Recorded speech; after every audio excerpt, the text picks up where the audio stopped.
Yo, what's happening, YouTube?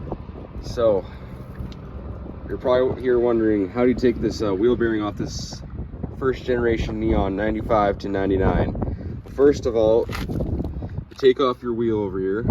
You've already probably done that. 30mm socket takes this nut off right here. You pull your drum off, and the bugger should just come straight off. After that, you just want to take your impact, get her snug,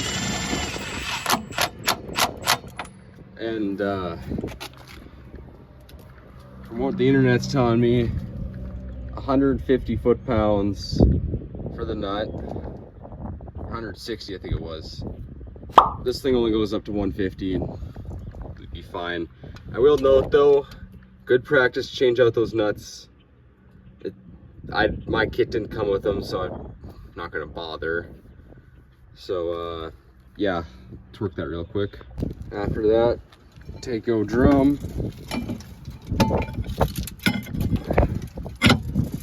throw her on there, put your wheel back on, throw on the lug nuts. Should be ready to rumble, man. Thanks for watching. I'll see you guys in the next video. Later.